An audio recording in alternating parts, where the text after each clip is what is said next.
નાખી છે પૂરી બટેટાનું શાક હવે ભગવાનના લાડુ બનાવવાના. હેલો ગુડ મોર્નિંગ ફ્રેન્ડ, તો સ્વાગત છે બધાનું આપણી ચેનલ પર.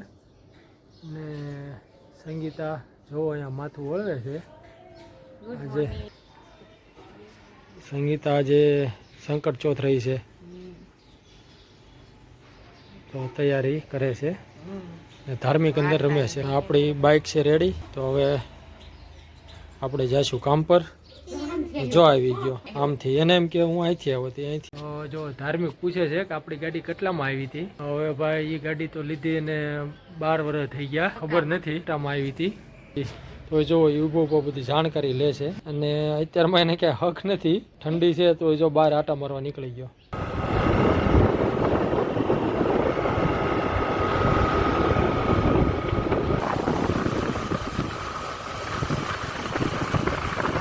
મિત્રો અત્યારે કામ પતાવીને હવે હું ઘર બાજુ જાઉં છું. મળીએ હવે સિહોર.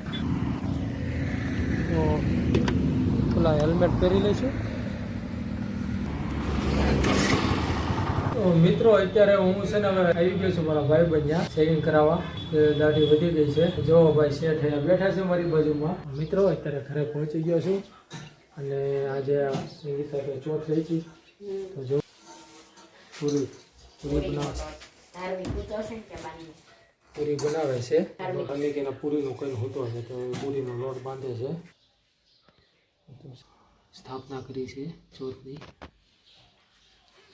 આગળ હવે જે કાંઈ છે ધાર્મિક જો જાગી ગયો અને હવે અત્યારે સાયકલ લઈને બહાર નીકળે છે.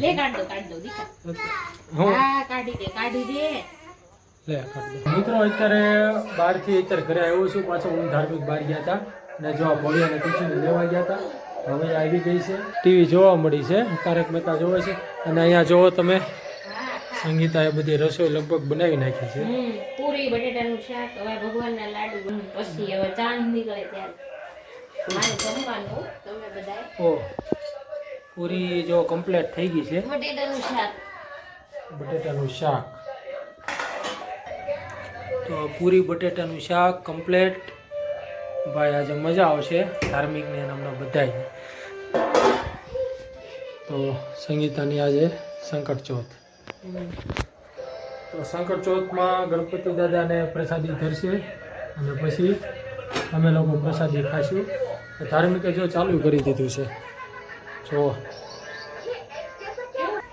લાઈક સબસ્ક્રાઇબર કરજો. આજનો વિડીયો અહીં સમાપ્ત.